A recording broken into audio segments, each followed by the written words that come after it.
এই পৃথিবীর বুকে অনেক মানুষ অনেকজনকে হারিয়েছে। আজকে আমরা যারা এখানে এই বাউল বিচার গান শুনছি, এই মানুষের মধ্যে, ভক্তদের মধ্যে এমন মানুষ থাকতে পারে যারা বাবা হারা ইতিম, মা হারা ইতিম, প্রাণের মুর্শিদ হারা, জোরের ভাই হারা। আমি অনেক দুঃখী একটি মানুষ বাবা।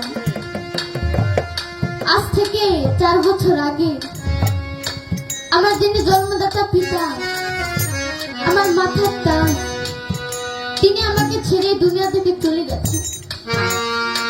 আমার বাবার অনেক আশা ছিল, ইচ্ছে ছিল আমাকে একটি বড় বাউল শিল্পী করবে, কিন্তু মৃত্যুর আগে আল্লাহ তাকে আমার মুখে একটি গান শুনে যেতে দেয়। আমার মা আমার জন্য অনেক কষ্ট করে।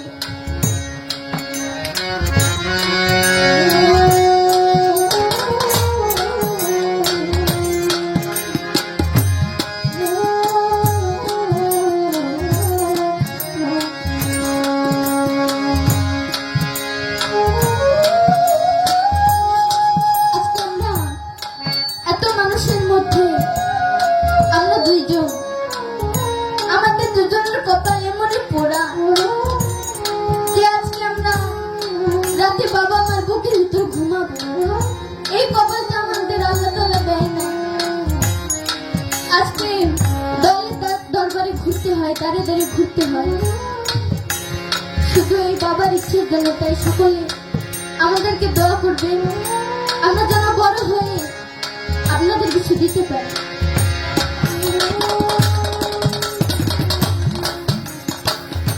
বাবার কথা মনে পড়লে আমার দুঃখের দরজায় থাকি। বাবার কথা মনে পড়লে আমার দুঃখের দরজায় থাকি। আমি জন্মের মতো এতিম হইলাম,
কোথায় যাব রে